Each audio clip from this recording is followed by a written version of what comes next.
Hoje eu queria falar um pouquinho a respeito do impacto da pandemia de Covid-19 nos contratos de prestação de serviço educacional. Eu falei no vídeo anterior, até recomendo que vocês assistam aqui no canal do Batalha e Pedrosa, a respeito do impacto da Covid nos contratos empresariais. Hoje eu vou falar especificamente dos contratos de prestação de serviço educacional, seja com escola, faculdade, esse tipo de prestação de serviço que normalmente é firmado aí entre pais e escolas.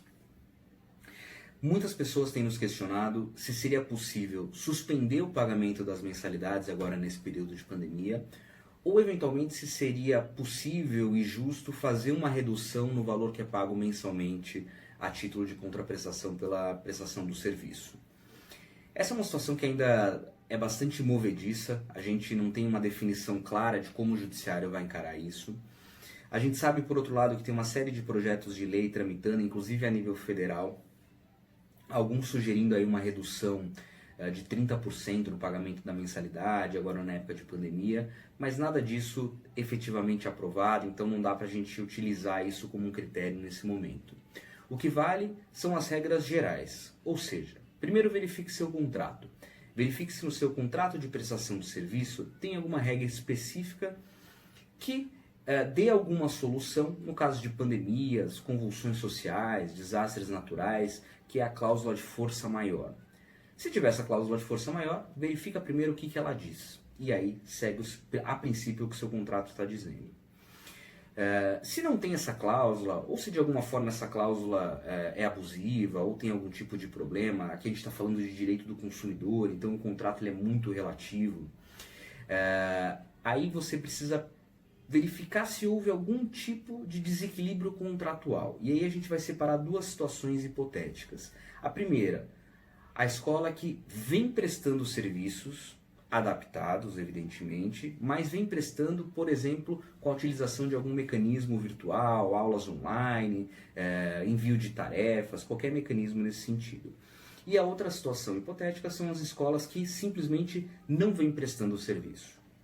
Para o primeiro grupo, as escolas que vêm prestando serviço de forma adaptada, não existe no nosso sentir absolutamente nenhuma razão que justifique a redução ou a suspensão do pagamento das mensalidades.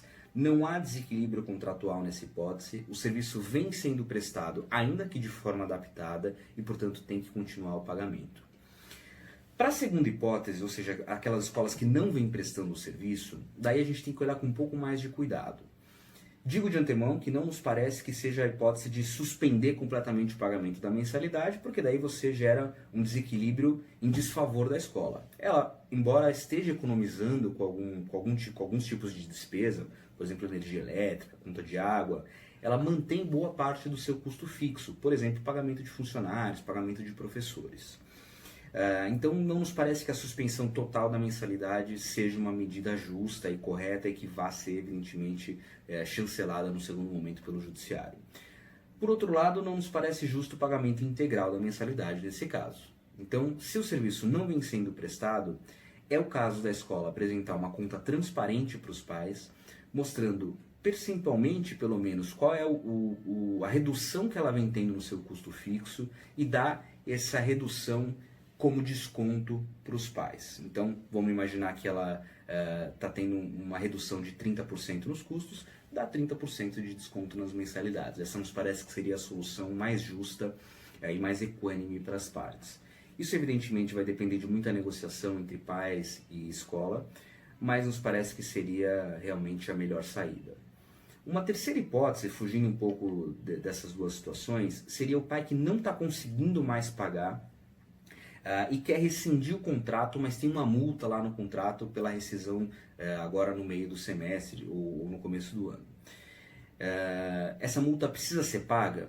Nos parece que não, nos parece que se ele não está conseguindo pagar em razão da pandemia, isso seja um evento, um caso fortuito, uma força maior, que de fato justifica a rescisão do contrato sem o pagamento de multa. Então, embora existam opiniões em sentido contrário, e nossa recomendação é para que nessa hipótese as escolas abram mão da multa e efetivamente liberem o aluno do pagamento dessa multa caso ele deseje rescindir o contrato. Um quarto e último aspecto que eu queria colocar é a respeito da possibilidade de suspender a prestação do serviço caso o aluno não esteja pagando a mensalidade. É sempre importante a gente lembrar que isso não pode ser feito. A escola ela não pode deixar de prestar o serviço para o aluno inadimplente, pelo menos durante o curso do período letivo. O que ela pode, daí sem qualquer tipo de ilegalidade, é se negar a fazer a matrícula no período seguinte, caso o aluno esteja inadimplente. Daí não tem problema nenhum. Mas durante o curso do período letivo é absolutamente ilegal qualquer impedimento à prestação do serviço para esse aluno inadimplente. A gente está acompanhando de perto toda essa movimentação. Qualquer novidade a gente grava um novo vídeo e a gente está sempre à disposição para esclarecimento de qualquer dúvida. Um grande abraço.